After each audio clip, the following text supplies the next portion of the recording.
नमस्कार दोस्तों, स्वागत है आपका हमारे एक और नए वीडियो में। आज हम बात करने वाले हैं गेहूं की दो लेटेस्ट वैरायटी के बारे में। और चलिए देखते हैं किस प्रकार से इसका उत्पादन रहता है, वो हम आपको इस वीडियो में लाइव दिखाएंगे। बाकी इसको हम मैनुअली इसको काटने वाले हैं, उसके बाद इसकी थ्रेशर करने वाले हैं। इसी के साथ हम बात करने वाले हैं इसके सीड रेट के बारे में, बेसल डोज के बारे में, मैच्योरिटी टाइम के बारे में, और साथ ही साथ इसमें बात करने वाले हैं इसके वाटर मैनेजमेंट के बारे में और इंसेक्टिसाइड के मैनेजमेंट के बारे में। सबसे पहले हम बात कर लेते हैं इस वैरायटी के बारे में, DBW 445, जो कि हाल ही में रिलीज़ हुई है। बाकी इस वैरायटी को HYPT से रिलीज़ किया हुआ है, high yield potential trial. HYPT का मतलब होता है कि आप जितना खाद पानी दोगे उतना इसका यील्ड आप ले सकते हो। बाकी हम बात कर लेते हैं इसके बोनी के डेट के बारे में, जो 11 नवंबर की इसकी बोनी है और आज करीब करीब 140 दिन के आसपास लगभग ये कंप्लीट हो चुकी है। बाकी हम बात कर लेते हैं इसके बेसल डोज के बारे में। बाकी कुछ फार्मर्स होते हैं जो सीड रेट तो कम रखते हैं, बाकी बेसल डोज इसमें सुपीरियर नहीं रखते, क्योंकि यदि आपका बेसल डोज सुपीरियर होगा तो कम सीड रेट में भी ये टिलर्स ज़्यादा निकालेंगे। क्योंकि HYPT की वैरायटी है तो आपको इसमें फर्टिलाइज़र अच्छा रखना होता है। बाकी हम बात कर लेते हैं इसके सीड रेट के बारे में। तो इसका सीड रेट हमने मात्र 17 kg पर बीघा इसका हमने सीड रेट रखा हुआ है। लाइन से लाइन की दूरी 7 इंच रखी हुई है।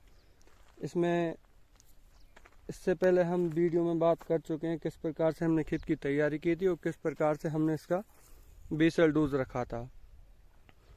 बाकी मैं इस पर रिपीट करने वाला हूँ।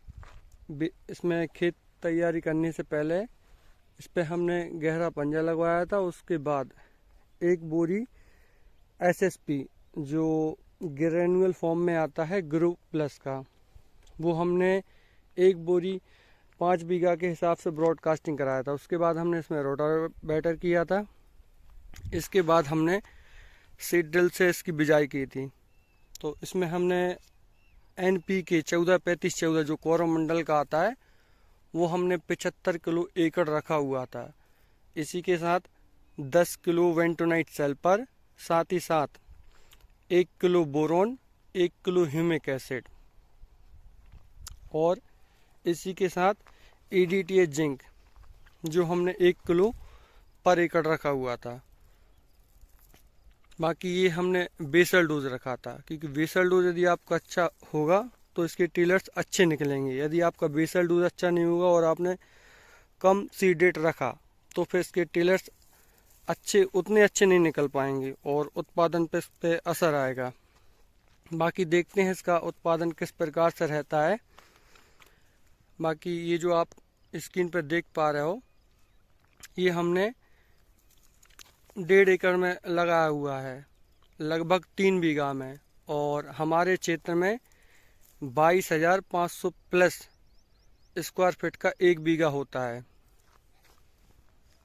बाकी अब बात कर लेते हैं हम इसके वाटर मैनेजमेंट के बारे में।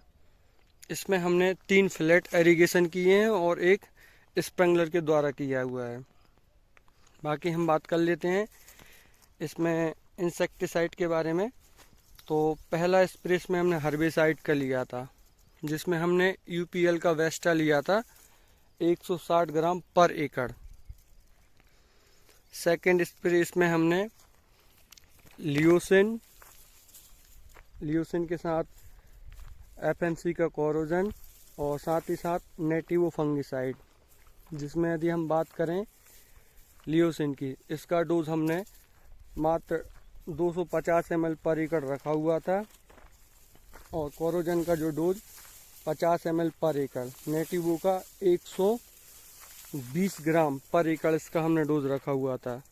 पानी की मात्रा इसमें हमने लगभग 100 लीटर के आसपास पर बीघा पानी की मात्रा रखी हुई थी। और इसका जो थर्ड स्प्रे इसमें हमने एम्प्लीगो रखा था और फंगिसाइड में अडामा का जो न्यू पैकिंग में आया है जिसमें सिलिकॉन ऐड होता है वो, और इसी के साथ 05234 जो कि हमने 05234 का जो डोज रखा था वो 1 किलो 2 एकड़ में रखा हुआ था।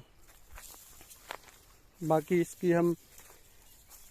इसकी जो बाल होती है उसमें कितने दाने आए हुए हैं वो भी हम आपको इस पे दिखाने वाले हैं। इस बाल को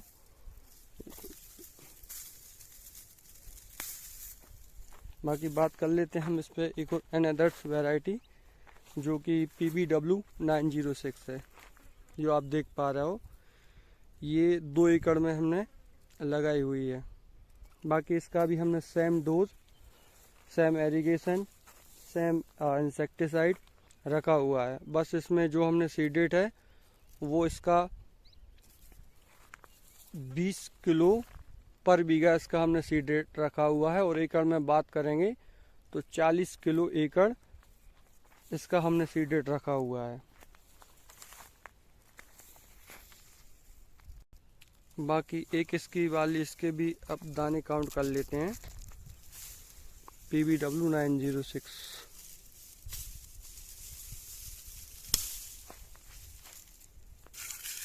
ये जो बाली आप देख रहे हो ये DBW 445 की है।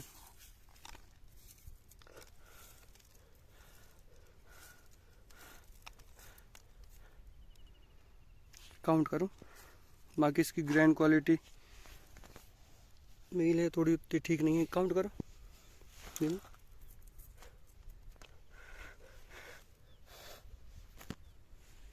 अरे गिनो। हाँ गिनना है भाई।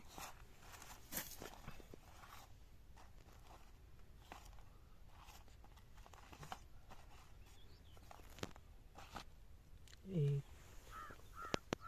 2, 3, 4, 5, 6, 7, 8, 9, 10, 11, 12, 13, 14, 15, 16, 17, 18, 19, 20, 21, 22, 23, 24, 25, 26, 27। आप देख पा रहे हो DBW 445 है। इसके हमने 2 ढेर लगाए हुए हैं, एक वो लगा हुआ है और एक बड़ा लगा हुआ है, तो उसकी टेंशन चल रही है।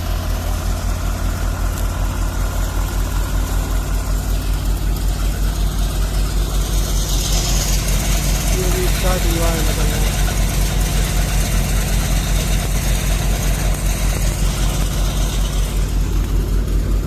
वैसे इसकी मील क्वालिटी है ठीक है, बट देखते हैं किस प्रकार से एवरेज रहता है।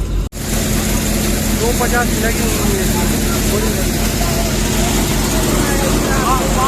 और अभी 7 क्विंटल कंप्लीट होता है।